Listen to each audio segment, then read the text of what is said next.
Welcome back to the Chrysalis House YouTube channel. My name is Chrysalis. I'm Elliott. And today we're going to talk about what it's like to go from being emotionally repressed to feeling your feelings. Yep. Yes, we are. It sounds so blunt, but it's the reality. We're all on different stages of our journey, and I really felt inspired to make this video because I recognize that not everybody is in a space where feeling their feelings is a skill that they have, and it might be one that you actually feel like you lack. I figure there's nobody better to talk with you about this than my wife, Elliott. Hello. To start with my journey with feelings, we're gonna have to go way back into my childhood, as I feel is the case with most people. When I was younger, my dad was the head of the household, and he was an emotionally stunted Chinese man. Depending on what culture you're from, you may or may not understand what it means to be from a culture where emotions are not just not expressed, but looked down upon for even existing. And that was the case with my dad and in my childhood. And that includes the entire spectrum of emotions. I got into trouble if I was too loud for being happy, too loud because I was sad, too loud because I was angry, just making noise in general. So at some point, I really did internalize this fact that if I showed any emotion whatsoever, I was going to be met with resistance and anger, and I would get into trouble, I would be grounded. And so this left me in a very neutral state in terms of emotions, and just pushing down any emotion that I had whatsoever. I was a very shy, very quiet child, to the point where I got forgotten about a lot of the time because I just didn't show any presence. My goal in my household was to be like a wallflower. You did not see me, you did not hear me, and that's what was encouraged. That's not to say that this was bad. Like, my emotional repression really helped me survive my entire childhood up until I ran away from home. At that point, still in survival mode, I really didn't have the capacity to feel emotions, because doing so would have probably left me in a state of shock and panic and just not great. Of course, that's not to say that I wasn't anxious or depressed. You were still feeling, it was just a different degree, right? Even when you're repressing your emotions, even when you're not honoring your feelings, you're still always feeling something. As a living, breathing human being, that's what being alive is about. It's just the degree to which you're really allowing yourself to be honest about those feelings, and the depth to which you allow them to move through you.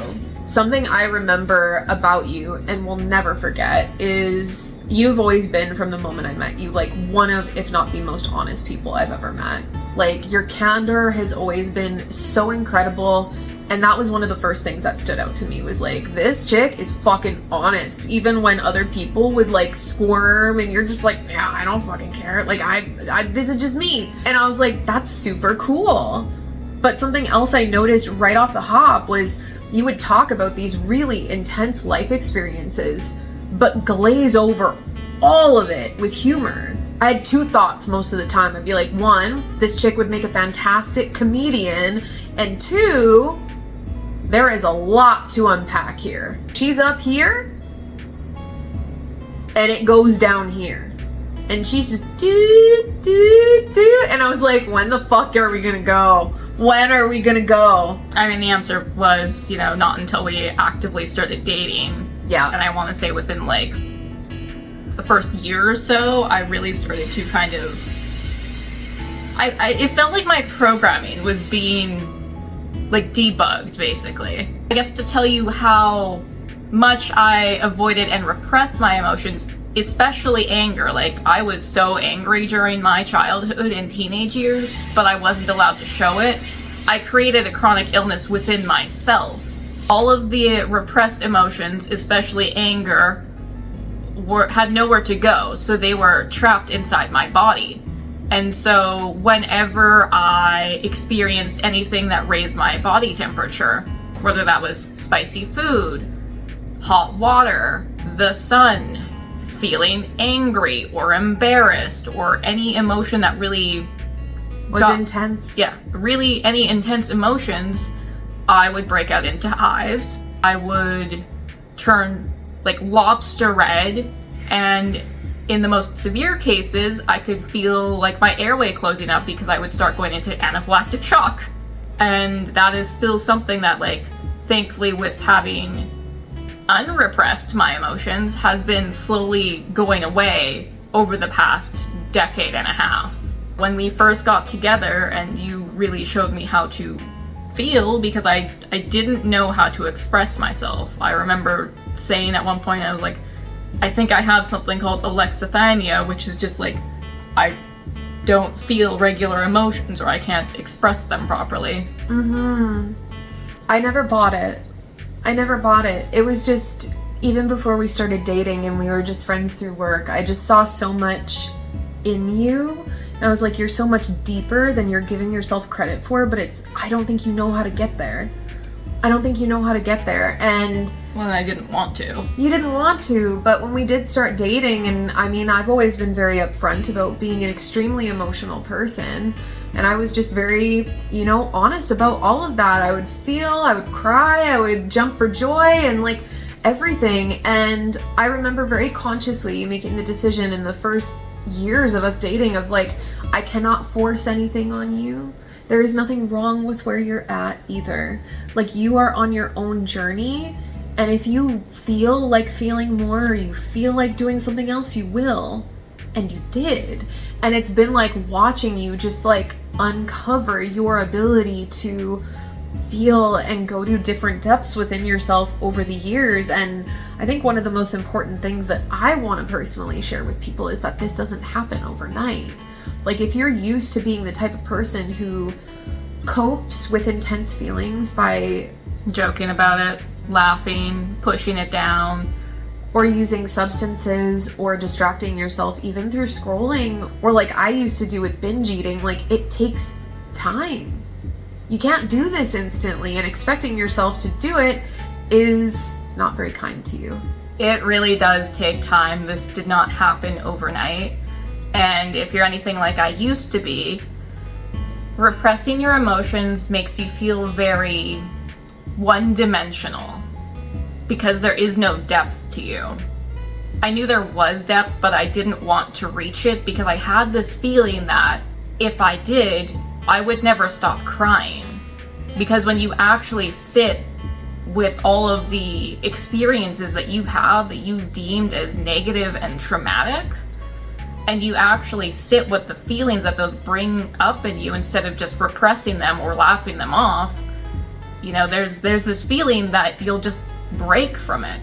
And I won't lie, at some points you probably will feel absolutely utterly broken from it. Yeah. Like, we would be lying through our teeth if we said this is like so sunshine roses, because it's not. In my growing my capacity to feel deeper and deeper journey, the amount of times that I have been on my knees on the floor, bawling my eyes out, just existential, in so much pain that my collarbones and chest literally feel like a fucking dishcloth is being wrung out. Like, I can't even count those times. And you might be like, well, Jesus, then why the fuck would I want to do that? And what I'll say is, the deeper you let yourself feel, first off, the more alive you feel. And second, it's actually really, really liberating. It is. I didn't realize how limited I felt until, I met you and you taught me that it was okay to feel. Because it's not that I never felt, it's... You didn't know how? I didn't really know how. Yeah. And I didn't know how to label my emotions either, which you don't actually need to do once you get to a certain point. But at the very beginning, it helps. Being able to label things as I'm sad or upset or angry was beyond my capacity because I had repressed those emotions for so long that I didn't actually know what anger felt like. I used to have this invisible mantra just in my head all the time of, I have no mouth and I must scream. And that's what it felt like for decades. And to actually get to the point where I allowed myself to scream in anger and frustration, it was the most liberating thing that I could ever experience. But it took me, even within us dating, it took me years to be able to get to a point where I could scream. You'd be like, just scream into a pillow, and I was like, I can't. Like, I don't think you understand. I can't do it. Being in such close relationship with you has been such a learning lesson for me, where I hear this all the time. Like, I am an absolute fiend for listening to business and personal development content, and something that is said repeatedly is like, the things that you are most skilled at, you take for granted that you're really skilled in those areas. You don't recognize that you have like a baseline with those things that other people do not fucking have. And so back then when I would tell you, like, just scream. That's all you gotta fucking do. Like, if you feel angry and like you want to scream, like, just scream. I was coming from this place of taking my skill of feeling deeply for granted. And I appreciate us being on this journey together so much because it helps me help other people. Mm-hmm. Because I've gotten to see you from the very beginning, and you just keep growing and growing and growing, and you helped me grow in so many fucking areas too.